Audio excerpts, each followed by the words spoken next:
How do you want to give your advice to the newcomers into film industry? Film industry అంటే నాది నాకు ఇప్పటికి చాలామంది మా ఫ్రెండ్స్ చెప్తూ ఉంటారు, చిన్నప్పుడు ఉన్న క్లాస్మేట్స్ కూడా ఇప్పుడు చెప్తూ ఉంటారు, అరే నువ్వు చిన్నప్పుడు అలా డ్యాన్స్ చేస్తూ స్టేజ్ మీద you had a passion and you achieved it now. మేము చాలాసార్లు అనుకుంటాం మాకు ఇది బాగుంది, సాంగ్స్ పాడతాను, బట్ ఇప్పుడు అచీవ్ చేసుకోలేకపోతున్నా అని అనుకుంటాను. అంటే మేబీ దే డింట్ ట్రై అనుకుంటా. You know sometimes end of the life మనం కూర్చొని అరే అప్పుడు చేసి ఉండాల్సింది నేను చేయలేకపోయానే అని ఒక 60 సంవత్సరాలకు అనుకుంటే లాభం ఉండదు. అప్పుడు ప్రయత్నం చేసి కూడా, because your health also has to support you. Cinema ఇండస్ట్రీలో అవకాశాలు అంటే అంత ఈజీగా రావు. కాబట్టి I thought okay, money is not the criteria, what makes me happy I will try for that. అందుకనే నేను జాబ్ చేసి పక్కన పెట్టేసిన, ఈవెన్ నౌ నేను యాక్టింగ్ చేస్తున్నా, I have my financial plannings.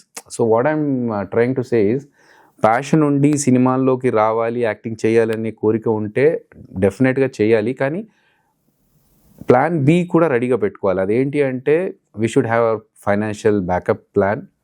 డబ్బులు సోర్స్ ఆఫ్ ఇన్కమ్ అనేది రెగ్యులర్గా ఉండాలి. That will give you mental peace.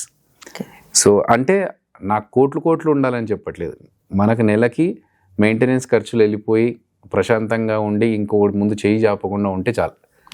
లగ్జరీస్కి వెళ్ళొద్దు, హ్యాపీగా ఉండడానికి మనకు ఎంత ఉంటే అంత సాటిస్ఫై అవుతూ మనకు కావాల్సిన యాక్టింగ్ కోసం, ప్యాషన్ కోసం మనం how different we can portray our self అనేది important. So to achieve your passion, have a backup plan, financial plan, and then work hard to reach your goals. అది నేను చెప్తాను. That's nice. సో మీరు అక్కడ busy ఉన్నారు and you are coming over abroad as well to do many shows కూడా. So how is your family supporting? Family always supports మీ అండి. ఇది కూడా నేను ఏంటంటే, ఇప్పుడు నేను యూఎస్కి వచ్చినప్పుడు it's like I'm completely working on 2 scripts. As I said, నేను డైరెక్షన్ చేస్తున్న సినిమా కావచ్చు, నేను యాక్ట్ చేస్తున్న సినిమా కావచ్చు, I was totally immersed in the all the subjects, things, everything. ఇది జరుగుతూ ఉన్న టైంలో I just wanted to take a small break. So this is a kind of rejuvenating thing for me to come to US. కొంచెం నాకు okay, I'm out of that కొంచెం black నుంచి బయటకు వచ్చేసి కొంచెం రిలాక్స్ అయ్యి, అలాగే రొటీన్ నుంచి బయటకు వచ్చేసి, అండ్ ఇక్కడ ఉన్న వాళ్ళకి కూడా నేను ప్రమోట్ చేసుకోగలుగుతున్నాను నా సినిమా గురించి, like with you now to the audience of S4. So వాళ్ళందరికీ కూడా ఏంటంటే what I'm doing they will understand. And ఇక్కడ ఉన్న అసోసియేషన్స్ వాళ్ళతో కూడా నేను చేస్తున్న వర్క్ గురించి చెప్తున్నాను. సో అండ్ ఇలా మాట్లాడిన దాని త్రూవే మాకు ఒక producer from USA, Duggireddy Venkatareddy గారు అని చెప్పి ప్రొడ్యూసర్స్ ఆయన. He has produced a movie with me as a lead for Devil's Chair అని ఒక సినిమా కూడా చేశాను.